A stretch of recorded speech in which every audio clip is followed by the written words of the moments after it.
10 വർഷത്തെ ഇടവേളയ്ക്ക് ശേഷം ഒരു കോൺഗ്രസിന്റെ മുഖ്യമന്ത്രി കേരളത്തിൽ സത്യപ്രതിജ്ഞ ചെയ്ത് അധികാരമേറ്റിരിക്കുകയാണ്. അദ്ദേഹം സത്യപ്രതിജ്ഞ ചെയ്ത വാക്കുകൾ പോലെ വടശ്ശേരി ദാമോദര മേനോൻ മകൻ സതീശൻ കേരളത്തിന്റെ മുഖ്യമന്ത്രിയായി സത്യപ്രതിജ്ഞ ചെയ്തതോടെ കേരളത്തിലെ ജനങ്ങൾ വലിയ പ്രതീക്ഷയിലാണ് എന്ന കാര്യത്തിൽ തർക്കമില്ല. കാരണം കഴിഞ്ഞ 10 വർഷക്കാലം 2016 മെയ് മുതൽ 2026 മെയ് പകുതി വരെ കേരളത്തിലെ സാധാരണക്കാർക്കാർക്കും മുഖ്യമന്ത്രിയുടെ അടുത്ത് പോകാനോ അദ്ദേഹത്തോട് ഒരു പരാതി ബോധിപ്പിക്കാനോ കഴിയുന്ന ഒരു സാഹചര്യമായിരുന്നില്ല. എന്നാൽ ഇപ്പോൾ കാര്യങ്ങളൊക്കെ മാറിയിട്ടുണ്ട്. ഏതൊരു വോട്ടർക്കും അല്ലെങ്കിൽ കേരളത്തിലെ ഏതൊരു മനുഷ്യനും തങ്ങളുടെ പരാതി പറയാൻ മുഖ്യമന്ത്രിയുടെ അടുക്കലേക്ക് പോകാൻ കഴിയുന്ന ഒരു സാഹചര്യമാണ് ഉണ്ടായിട്ടുള്ളത്. അതോടൊപ്പം തന്നെ വി.ഡി. സതീശൻ മുഖ്യമന്ത്രിയായതിനു ശേഷം നടത്തിയ ആദ്യ വാർത്താ സമ്മേളനത്തിൽ പ്രഖ്യാപിച്ച ഒരു തീരുമാനം, കേരളത്തിൽ കൊട്ടിഘോഷിച്ച് CPM നടപ്പിലാക്കാൻ ശ്രമിച്ച കേരയിൽ പദ്ധതി, കേരളത്തിന്റെ രണ്ടായി മുറിക്കാൻ ഉതകുന്ന അല്ലെങ്കിൽ രണ്ടായി മുറിക്കുമെന്ന് പ്രതിപക്ഷമടക്കം പാരിസ്ഥിതിക വിഷയങ്ങളിൽ ഇടപെടുന്ന ആളുകളടക്കം പറഞ്ഞ കേരയിൽ പദ്ധതി റദ്ദാക്കിക്കൊണ്ടുള്ള ഉത്തരവുണ്ടായിരിക്കുന്നു. ഇത്തരത്തിൽ ജനങ്ങളെ ബാധിക്കുന്ന വിഷയങ്ങളിൽ കൃത്യമായ നിലപാടാണ് അദ്ദേഹം സ്വീകരിച്ചിരിക്കുന്നത്. വരും ദിവസങ്ങളിൽ കേരളത്തിന് ഒരു പ്രതീക്ഷ നൽകുന്ന മുഖ്യമന്ത്രിയായി വി.ഡി. സതീശൻ മാറുന്ന കാര്യത്തിൽ എന്തെങ്കിലും തർക്കമുണ്ടോ? ഒരു തർക്കവുമില്ല. ഇപ്പൊ നിതിൻ പറഞ്ഞതുപോലെ കേരളയുമായി ബന്ധപ്പെട്ട് അദ്ദേഹം അത് റദ്ദ് ചെയ്തു എന്ന് പറയുന്നത്. പക്ഷെ കേരളയിൽ എന്ന പദ്ധതി നേരത്തെ തന്നെ നിർത്തലാക്കപ്പെട്ടതായിരുന്നു. അത് നടപ്പിലാക്കാൻ പറ്റില്ല എന്ന് നേരത്തെ LDF സർക്കാരിന് ബോധ്യപ്പെട്ടതാണ്. പ്രതിപക്ഷം അതിനെ എതിർത്തിരുന്നു. കേന്ദ്രത്തിൽ നിന്നും എതിർപ്പുകൾ ഉണ്ടായിരുന്നു. പക്ഷേ ഇപ്പോ വി.ഡി. സതീശൻ മുഖ്യമന്ത്രിയായ ശേഷം റദ്ദ് ചെയ്തത് ആ പദ്ധതിയുമായി ബന്ധപ്പെട്ട് സ്ഥലം ഏറ്റെടുക്കൽ നടപടികൾ സർക്കാർ നടത്തിയിരുന്നു. LDF സർക്കാർ ആൾക്കാരുടെ വീടിന്റെ അടുക്കളയിൽ ഉൾപ്പെടെ വരെ മഞ്ഞക്കുറ്റികൾ കൊണ്ട് സ്ഥാപിച്ചിരുന്നു. ആ നിർദ്ദേശങ്ങൾ, ആ ഒരു നോട്ടിഫിക്കേഷനാണ് അവർ റദ്ദ് ചെയ്യാതിരുന്നത്. ഇപ്പോ അവിടെ വാർത്തകളിൽ നിന്ന് മനസ്സിലാക്കിയത്, അവിടെയുള്ള ആൾക്കാർക്ക് അവരുടെ ആവശ്യത്തിന് അവരുടെ ഡോക്യുമെന്റ്സ് പ്രമാണം വെച്ച് ഒരു ലോൺ എടുക്കാൻ കഴിയുന്നില്ല, സ്ഥലം വിൽക്കാൻ കഴിയുന്നില്ല, ഒരു ആക്ടിവിറ്റീസ് അവർക്ക് ചെയ്യാൻ കഴിയുമായിരുന്നില്ല.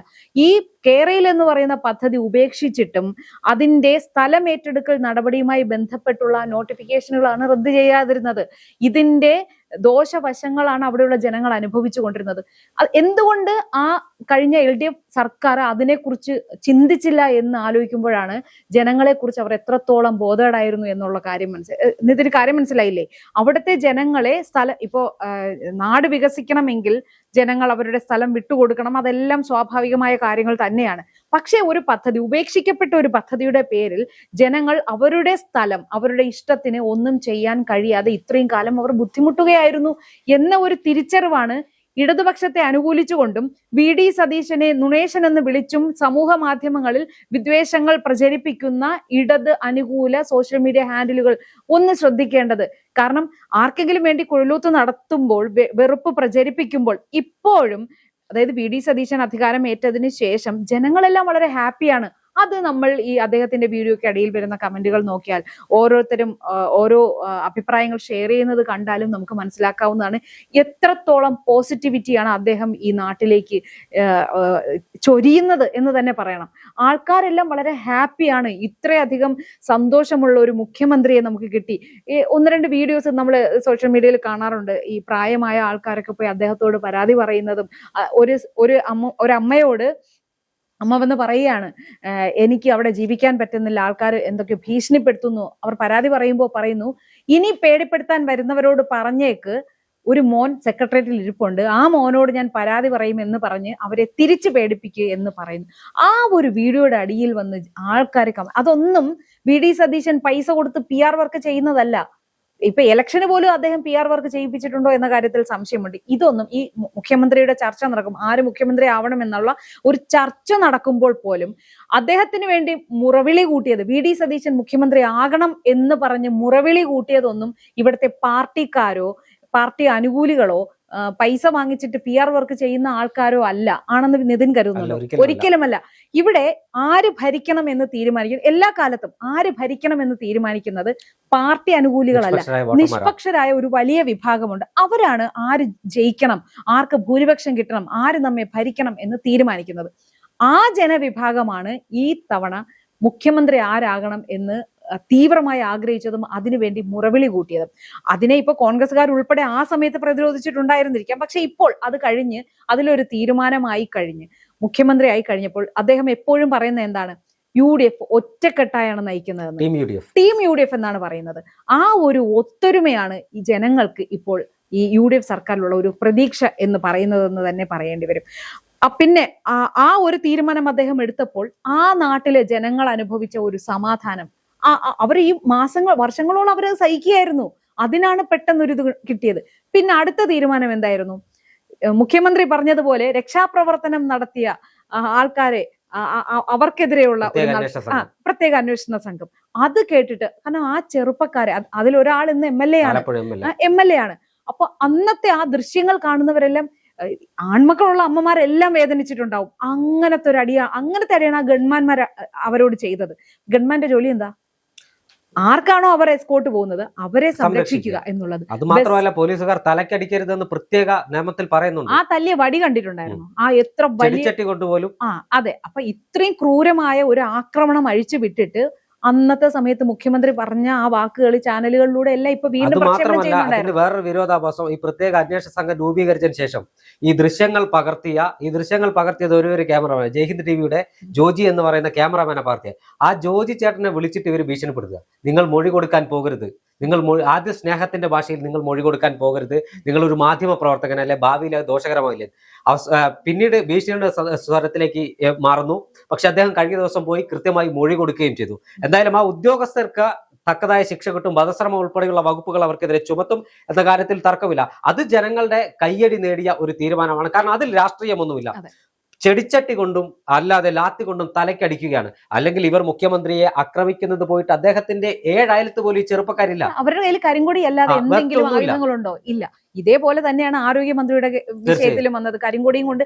ഇപ്പൊ ഈ UDF ഭരിക്കുന്ന സമയത്ത്, ഇത് ഇപ്പോഴല്ല മുൻകാലങ്ങളിലായാലും ശരി, ഈ പ്രതിപക്ഷം LDF ആയിരിക്കുമ്പോൾ ഇവർ എന്തുമാത്രം അക്രമങ്ങളാണ് എന്തുമാത്രം അക്രമങ്ങളാണ് ഇവിടെ നടത്തിയിട്ടുണ്ടായിരുന്നത്. വേണ്ട, ഇപ്പൊ LDFന്റെ ഭരണകാലത്ത് പോലും ഗവർണറുമായി ബന്ധപ്പെട്ട വിഷയത്തിൽ SFIക്കാര് അവിടെ ആ യൂണിവേഴ്സിറ്റിയിൽ ചെന്ന് കാണിച്ച കോപ്രായങ്ങൾ ഈ നാട് മുഴുവൻ കണ്ടതല്ലേ.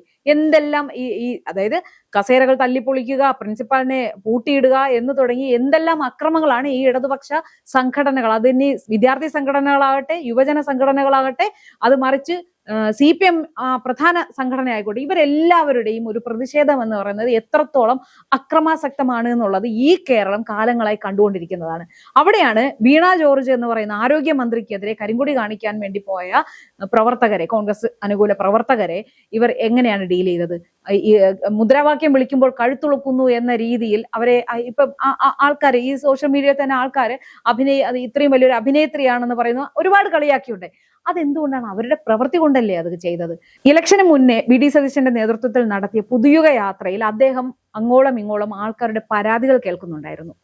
കേൾക്കാൻ ഒരാളുണ്ട് എന്നുള്ള തോന്നൽ ജനങ്ങൾക്കിടയിൽ ഉണ്ടായത് ആ പുതുയുഗ യാത്രയിലൂടെയാണ്. അതിൽ ഒരു സ്ത്രീ അവരുടെ മകളുടെ അസുഖത്തിനെ കുറിച്ച് പറഞ്ഞത്, എന്തോ രക്തഞരമ്പുകൾ പൊട്ടിയിട്ട് അതിന് ചികിത്സയില്ല.